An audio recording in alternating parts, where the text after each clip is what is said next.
Hey guys, welcome back to The Readers. I hope you are having an amazing day. Let's get right into the stories. The first one is an entitled people story. How does someone threaten to foreclose on your house when they don't even control your property? That's exactly what an HOA president tried to do after catching me washing my Mustang. The fines stacked up, the letters turned legal, and then I got one envelope that changed the whole game. What do you think was inside? You know that feeling when you open your mailbox and find something so utterly ridiculous that you have to read it 3 times just to make sure you're not having a stroke? That's exactly what happened to me on a random Tuesday afternoon when I pulled out an invoice demanding $5,000 for what the sender called unauthorized automotive hygiene operations resulting in aesthetic contamination and water resource misappropriation. In plain English, this woman was trying to charge me $5,000 for washing my car in my own driveway. But I'm getting ahead of myself. Let me rewind and explain how I ended up in the most absurd neighborhood dispute of my entire life. I bought my house about 8 years ago. It's a nice 3-bedroom ranch built in 1974, nothing fancy, but it's mine and I love it. The property sits on about half an acre with a decent-sized driveway and a 2-car garage. What made it special to me, though, was that it came with a fascinating bit of legal history that the real estate agent mentioned during the walkthrough. My house predates the entire surrounding subdivision by about 30 years. When the developers came through in the early 2000s and built all the cookie-cutter homes around my property, they tried to buy me out. Well, not me personally, since I didn't own it yet, but the previous owner. He told them to pound sand.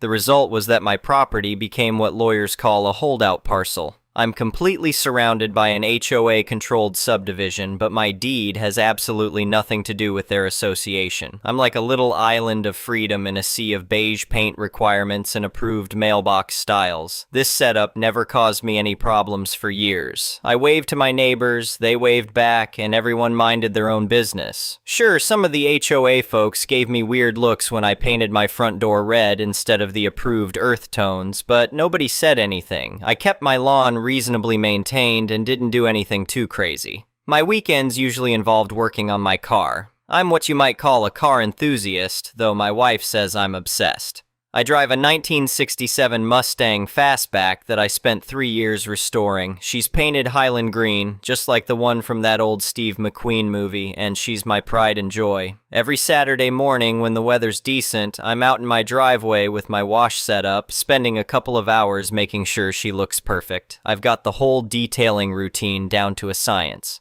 2-bucket method, pH-neutral soap, microfiber everything, foam cannon attachment for my pressure washer. The works. It's meditative for me. My wife takes that time to do her yoga or meet friends for brunch, and I get to spend quality time with my baby. Everything was fine until about 6 months ago when the HOA held elections and this new president took over. I'd seen her around the neighborhood before, always walking with her phone out like she was documenting war crimes, stopping to take pictures of people's houses. She had this energy about her that just screamed trouble. The kind of person who definitely asked to speak to the manager at every store she visited. The first Saturday after she took office, I was out washing the Mustang. It was a gorgeous morning in early September, temperature perfect, not too humid. I had my foam cannon going, covering the car in thick, satisfying suds, and I was in my zone. My playlist was going through the speakers in my garage, and I was probably humming along to some classic rock when I heard this sharp voice behind me. I turned around to find this woman standing at the end of my driveway. She was probably in her mid-50s, wearing khaki capris and a visor despite it being barely 9 a.m.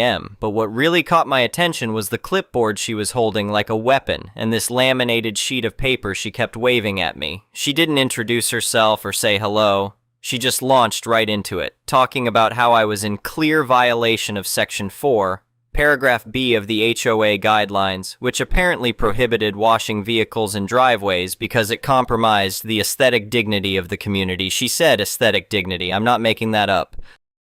I turned off the pressure washer and pulled out my earbuds. I told her as politely as I could that I appreciated her concern, but I wasn't part of her HOA. My property wasn't included in the association. She could check the county records if she wanted. The look on her face was something else. She actually laughed. Not a friendly laugh either, but this condescending little chuckle like I was a child who just said something stupid. She informed me that everyone in the neighborhood was part of the HOA, no exceptions, and that claiming otherwise wouldn't get me out of following the rules. Then she pulled out this handwritten ticket from her clipboard and slapped it right on my wet windshield. $100 fine for my first violation. I just stood there holding my foam cannon, dripping soap all over my driveway, trying to process what just happened. She told me I had 2 weeks to pay the fine and that I'd better not let her catch me washing my car in the driveway again. Then she turned around and walked off like she'd just solved a major crime. My first instinct was to run after her and really let her have it, but I've learned over the years that arguing with people when you're angry just makes things worse. So I peeled her stupid ticket off my windshield, stuck it in my garage, and finished washing my car. If she wanted to play games, I'd let her. I knew I had zero legal obligation to her or her little neighborhood dictatorship. The next weekend rolled around, and I was back out there with the Mustang. I figured she'd realize her mistake and leave me alone. Maybe someone on her board told her about my property's status. I should have known better. About halfway through my wash, I heard footsteps coming up the driveway again. This time she brought reinforcements. Another guy was with her, probably mid-60s, and he looked like he wanted to be literally anywhere else. He kept his distance and wouldn't make eye contact with me. She launched into this whole speech about how I'd ignored her previous warning and now I was facing a doubled fine of $200 for a repeat violation. She was practically vibrating with excitement as she wrote out another one of her handwritten tickets. The guy with her actually tried to quietly suggest they should verify my HOA status first, but she shut him down immediately. She told him that letting people get away with violations would set a dangerous precedent for the entire community. I decided to try a different approach. I stayed really calm and told her that if I was actually in her HOA, she needed to prove it.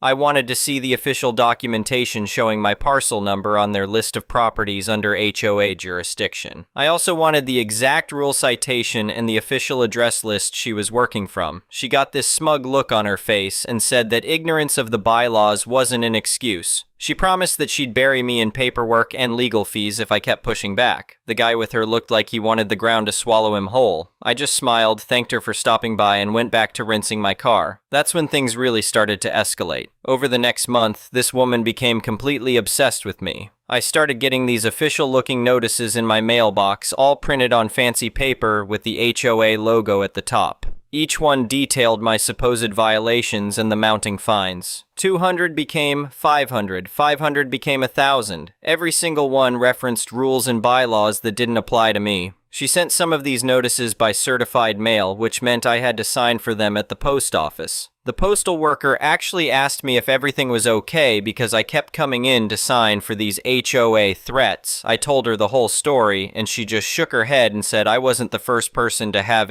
HOA drama in this area. But I signed for everything and kept copies. I had this growing folder in my home office labeled HOA nonsense, and it was getting thicker every week. My wife asked me why I wasn't fighting back yet, and I told her I was letting her dig her own grave. The more documentation she created, the better my case would be if this ever went to court. The threats in her notices got progressively more serious. She started claiming the HOA would place a lien on my house if I didn't pay the fines. She wrote that they'd initiate foreclosure proceedings. She said my credit would be ruined and that I'd be personally responsible for all legal fees associated with collections. One afternoon I was at work when my wife called me. She was home on her lunch break and said there were police officers at our door. My stomach dropped. I asked her what happened, and she said they were there about a complaint regarding our water usage. I told her to let me talk to them. When I got home that evening, my wife filled me in on the details. Apparently, the HOA president had called the non-emergency line to report me for water theft and property vandalism. The officers showed up, asked my wife a few questions about whether we were connected to city water, we were, and whether we were damaging anyone else's property, we weren't. One of the cops apparently told my wife that this was clearly a civil HOA matter and they couldn't do anything about it. He also mentioned that they'd gotten several calls about HOA disputes in this neighborhood recently and that he recommended we document everything. My wife was pretty shaken up. Having police show up at your door is scary, even when you haven't done anything wrong. I showed her my growing folder of documentation and explained my plan. I was going to let this woman keep going until she crossed a line that made legal action worthwhile. My wife wasn't thrilled about waiting, but she trusted me. That line got crossed about a week later. I came home from work to find an envelope in my mailbox from a local law office. Inside was a formal cease and desist letter along with a demand for payment of all outstanding fines plus additional fees for legal services. The total came to just over $3,000. The letter stated that if I didn't pay within 10 days, the HOA would proceed with placing a lien on my property and would pursue all legal remedies available to them. The letter was signed by some lawyer I'd never heard of from a practice that had the kind of name that sounded like they advertised on bus benches. But it was official enough. A lawyer was now involved, and they were making direct threats to my property title. I sat at my kitchen table and read through that letter 3 times. My wife watched me from across the room, and I could tell she was nervous. But I wasn't nervous. I was excited. This woman had finally given me everything I needed. That weekend, instead of washing my car, I drove across town to meet with a real estate attorney I'd found through some careful research. I brought my entire folder of documentation, every handwritten ticket, every official notice, every certified letter, and this new cease and desist. I laid it all out on his conference table. The attorney was probably in his early 40s, and he listened to my whole story without interrupting. When I finished, he leaned back in his chair and actually laughed. He said this was one of the clearest cases of harassment and extortion he'd seen in his career. He asked me if I'd be willing to pursue this aggressively, and I told him absolutely. He said the first step was confirming what I already knew about my property status. He pulled up the county plat maps right there on his computer and showed me exactly what I'd been telling everyone. My parcel was clearly defined and completely separate from the HOA boundaries. There was no ambiguity whatsoever. My deed had no covenants, conditions, or restrictions related to any homeowners association. Then he explained what we were dealing with legally. The HOA president and her association had committed several serious errors. They'd harassed me repeatedly despite being informed I wasn't under their jurisdiction. They'd trespassed on my property multiple times. They'd attempted to extort money from me by threatening a lien they had absolutely no authority to place. And now they'd involved an attorney in making fraudulent claims against my property title. He said that last part was the big one. Making false claims that could affect someone's property title is taken very seriously. If they actually tried to file a lien, it would constitute slander of title, and I'd have grounds for a substantial lawsuit. Even threatening to file a fraudulent lien was enough to pursue action.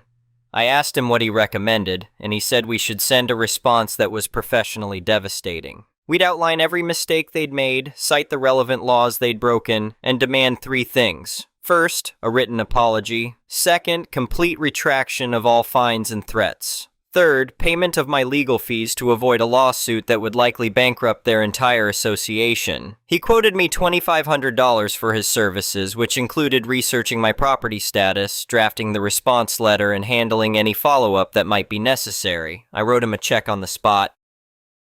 It took him about a week to put together his response. When he sent me the draft to review, it was beautiful. 12 pages of point-by-point destruction of every claim the HOA and their lawyer had made. He included copies of the plat maps, excerpts from my deed, and citations of state laws regarding harassment, trespassing, and fraudulent lien threats. The letter went to the HOA board, their lawyer, and the woman herself personally. The core of his argument was simple. My property was unequivocally not part of their HOA. Every fine, every notice, and every threat they'd made was legally baseless. Their continued harassment after being informed of this fact constituted a pattern of intentional misconduct. Their threat to place a lien was fraudulent and, if acted upon, would result in immediate legal action for slander of title, harassment, and extortion. He estimated that such a lawsuit would seek damages in excess of $50,000, which would require special assessments from every HOA member to cover since their insurance wouldn't cover intentional illegal acts. Then came the demands. They had 2 weeks to provide written apologies to me from both the HOA board and their president personally. They had to formally retract all fines and confirm in writing that no lien would be filed or threatened, and they had to reimburse my legal fees of $2,500 to resolve this matter without further action. The letter ended with a reminder that all communication and documentation I'd received was admissible evidence, and that I was prepared to pursue both civil and criminal charges if they continued their illegal harassment. My attorney sent this letter via certified mail to ensure we had proof of delivery. Then we waited. 3 days later, my attorney called me at work. He said he'd received a call from another lawyer, someone who identified himself as the HOA's regular legal counsel.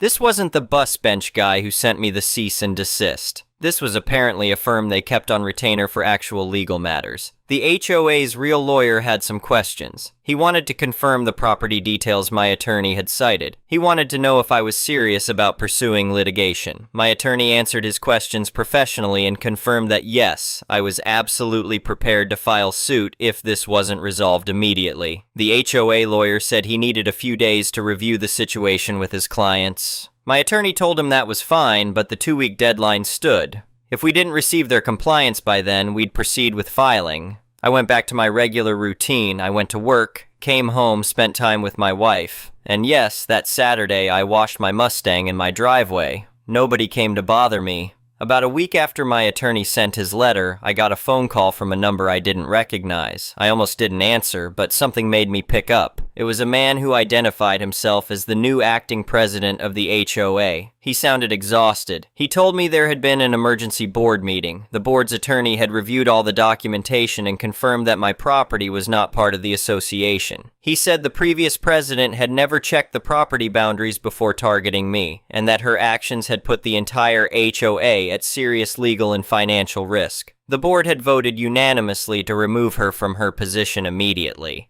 They'd also voted to accept all of my attorney's demands. He said I'd be receiving the formal written apology within a few days, along with documentation retracting all fines and confirming that no lien would be attempted. As for the legal fees, he said there was a complication. Their insurance company had refused to cover any costs related to this situation. The insurance rep had apparently told them that coverage doesn't extend to intentional acts committed outside the scope of authority, which is exactly what had happened here. That meant the $2,500 had to come from somewhere else. The board had discussed several options. They could do a special assessment on all HOA members, but that would be hugely unpopular and would likely result in mass resignations from the board.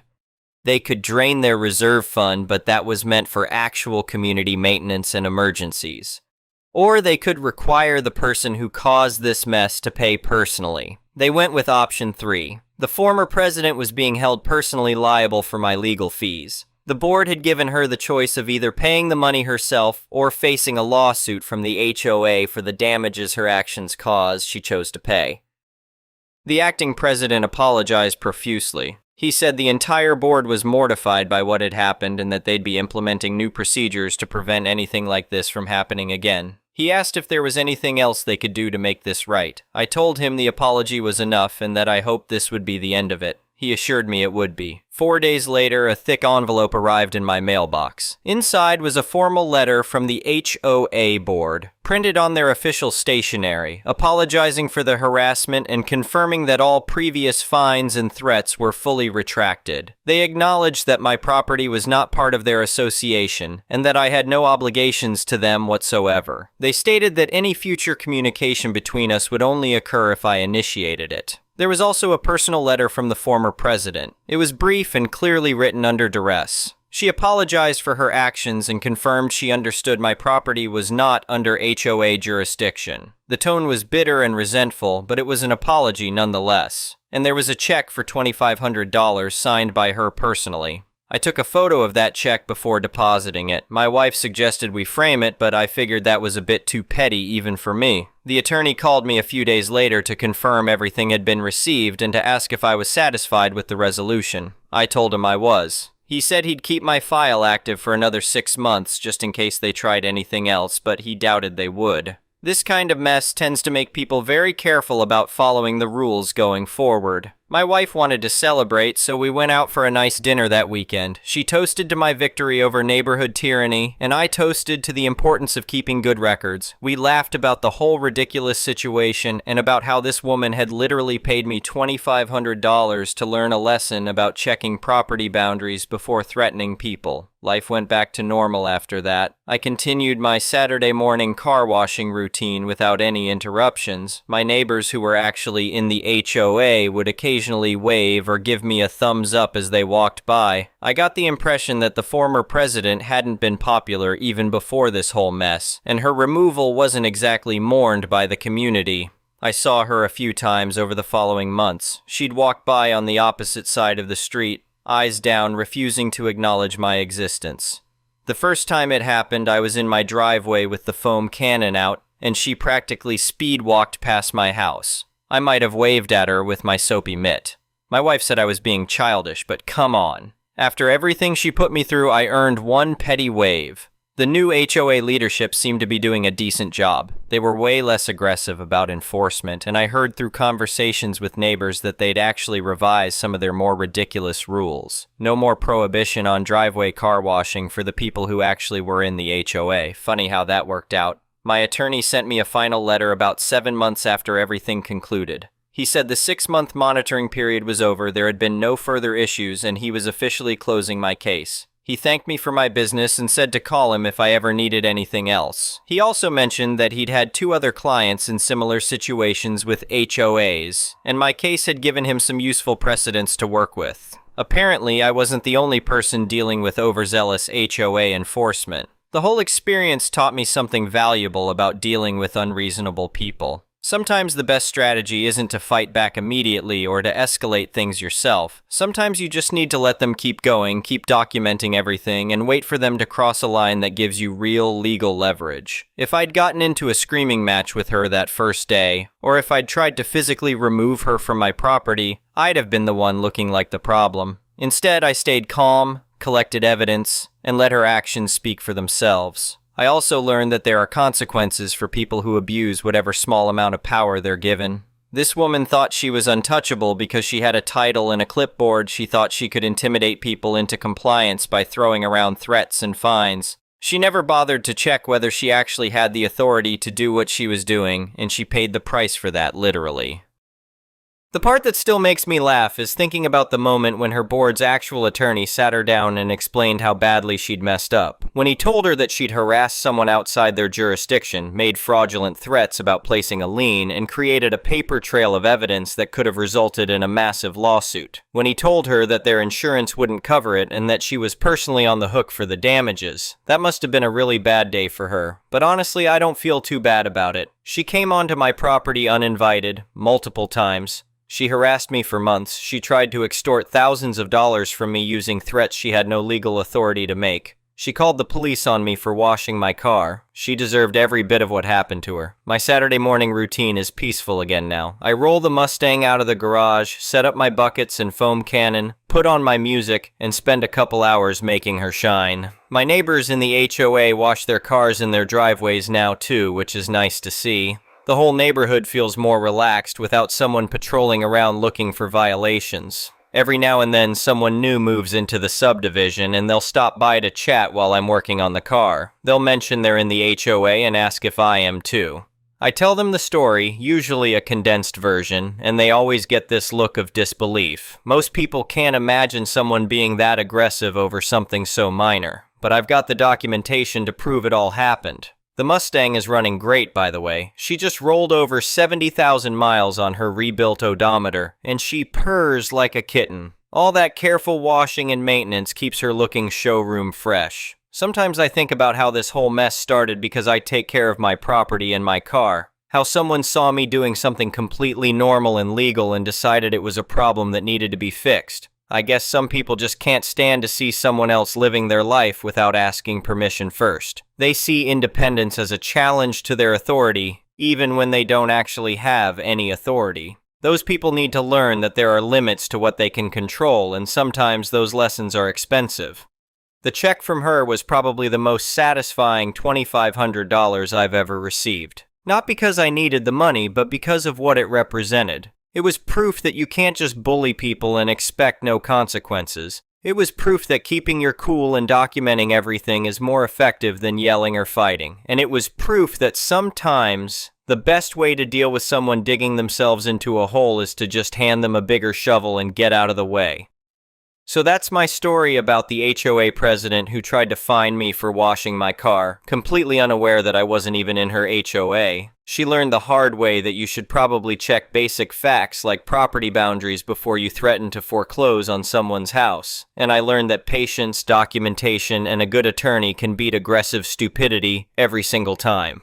Now, if you'll excuse me, it's Saturday morning and I've got a car to wash. The next one is a malicious compliance story. This happened a couple of years ago. I have a job in entertainment software. The company I work for is pretty large, but the specific team I'm on is pretty small. I am not the team lead. I have worked here for many years and have been offered the position of team lead several times, but keep turning it down because I hate telling people what to do and don't want to go to more meetings. I happen to have a more technical background than the other people on my team, and I developed a reputation as the guy you turn to when you need to solve the really big, complicated problems. The project managers know this and assign tasks accordingly. In fact, they pretty much only bother assigning individual tasks to me. The rest of the tasks for my team go in a bucket for my teammates, including the team lead, to assign to themselves as they see fit. I can grab from the bucket too, but it's generally assumed that I'll prioritize the stuff that's assigned to me. There are far more tasks that take a few minutes than ones that take a few days, but most of the ones on the deep end of that scale are mine. This arrangement is the PM's call. It's out of the lead's hands. It's come up a few times that maybe I should be organized differently than the rest of the team for this reason, but I've never really followed up on that because I enjoy my job the way it is just fine. I'm a head down, take care of my crap, mind my own business kind of guy. Task assignment is handled by some janky software. Each task has an expected time to completion, but the minimum time is 1 day. The majority of the tasks in my team's bucket take less than an hour for most people. Because of this, the time budget for the tasks in the task bucket is pretty bloated. The time budget for the tasks assigned specifically to me is less bloated because most of my tasks are large enough to have more than 1 day assigned to them. I still accomplish much more than 1 day of task per day on average because I'm very good at my job. Everyone just knows to ignore the software's estimate for my team in general. It's more a list of stuff for us to do and less a measure of our productivity. A month and a half before the story takes place, the team lost its lead. I was asked again if I wanted to be the lead, which I, again, declined. Another member of the team, who I'll call Bill, was promoted to the position. Bill is not the most technical guy, which is fine, but he's also kind of insecure about the fact that he has little to say in what I'm working on, despite being my lead on paper. I don't really care who the team lead is since most of my assignments come straight from the PMs anyway. In the month after Bill became lead, I completed 20 tasks, which was much more than a month's work according to the task management software. After that, I had a 2-week vacation that I had scheduled almost a year in advance. First thing Monday morning when I got back, Bill called me into a one-on-one. He started off by expressing that the task management software does a bad job of telling us how on schedule we are. I agreed. Then he pulled up a spreadsheet he made where he listed every individual task assigned to our team since he became lead, which seems redundant since the task management software already has that, but his had 2 key differences. There was no time listed for each task, and it kept a running tally of the number of tasks completed by each team member at the top. Bill points to the 150 tasks on his own tally and the 20 on mine. He says he understands I've just gotten back from vacation and have only worked on these tasks for a month compared to his month and a half, but I've got to get those numbers up. I tried to explain that the type of tasks that I get tend to take longer. I even pointed out some of the specific tasks that were assigned to me and asked if he wanted to help with those if we finished all of the small tasks early. No, he admitted, he wouldn't know where to start with those. But look, he said, he completed 150 days of tasks and the expected time to completion had only gone up since more tasks had come in. We're not going to run out of small tasks, especially if I'm not pulling my weight.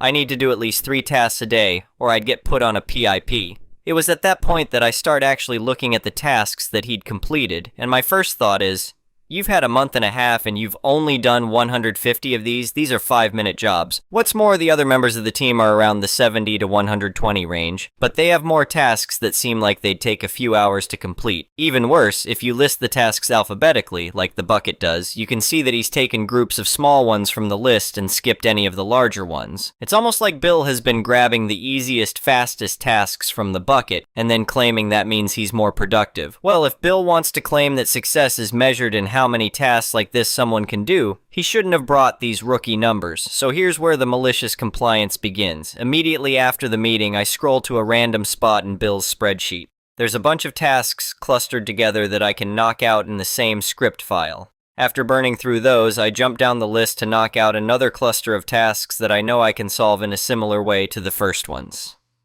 Next on the list are some that are literally the same thing in different scenarios, which I plow through. I keep making my way down the list, and by EOD, I've done 95 tasks. The next day is similar, but I hit a cluster that are a little more involved and only managed to finish 65. Still, that's a little better than the 3 per day Bill asked for. Of course, I've meticulously assigned all of these to myself and marked them done on both Bill's and the task manager's spreadsheets. I don't know what happened behind the scenes. I know Bill has a regular meeting with the PMs on Wednesday mornings. I know the PMs do pay attention to the task manager and check-ins, so they probably took note of the fact that I just knocked half a year off the projection in 2 days. I don't know if they asked Bill why he was wasting my time with this stuff. I don't know if they pointed out that when he asked me to do the same kind of job he did, I did it over 20 times faster than him. All I know is after that meeting, Bill messaged me to go back to doing things the way I was doing them. A couple days later, the head of the department in charge of our team, aka Bill's boss, sent me a message saying from now on, he'll be my lead instead of Bill, and I'll be doing the same job as before except with more pay and senior in front of my title.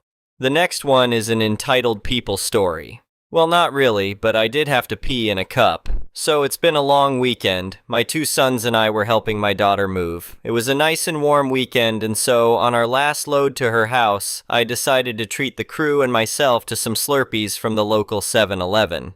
Much to my dismay, the Coke dispenser was doing a thaw cycle and wasn't available. The rest of the crew likes the other flavors, and so they were satisfied, but I had to settle for a Dr. Pepper instead. We get to her new house, get everything unloaded, and I peel off as I have to get to work in a few hours. Quick shower, get into my uniform, I'm a paramedic, and since it's been a while and I'm really craving a Slurpee, I stop at the same 7-Eleven on my way to the station. The machine had finished cycling and was running. Yay. As I'm paying, the clerk, who sees me in the all the time, jokes, "Had to come back for one, didn't ya?" To which I replied, "Yeah, this Coke habit is a crutch." I'm wishing I hadn't made that joke as some woman heard that and started ranting about how I shouldn't do drugs. I tried to explain the joke to her, you know. I have a thing for Coca-Cola Slurpees, to the point that it's a habit of getting them. Coca-Cola is often shortened to Coke. I have a habit of getting Coke Slurpees. Coke habit. Nope, woman would not listen. Started ranting more about how EMS staff should not be taking drugs and that she's going to report me to the department and stormed off. I got to the station and I went straight away to the captain's office. I explained what happened and that the woman threatened to report me. He said if she did, we'd deal with it then. He also asked me if I were to be drug tested, would the results come back clean. I said that they would without hesitation. He sent me on my way. In the middle of dinner, the captain calls me into his office and says that I'll have to go home for the rest of the shift. I'm then to report to one of the local labs in the area and take a drug screening, and that I'm not to come in until the results are processed. Typically 3 days. Yes, the miserable twat waffle reported my ass and I'm put on the inactive roster until results are in. Naturally, they came back clean, and so the captain called me yesterday and said that I was clear to come back. Since this was a false report and I hadn't done anything illegal or dangerous, I'm still getting paid for the mini staycation and I'm back to work later today. Well done, lady. All you achieved is wasting taxpayer dollars getting me tested for making a joke and letting me sit at home playing Minecraft while binge-watching some of the shows I've been meaning to catch up on. Way to go, you miserable idiot. Anyway, thank you for watching.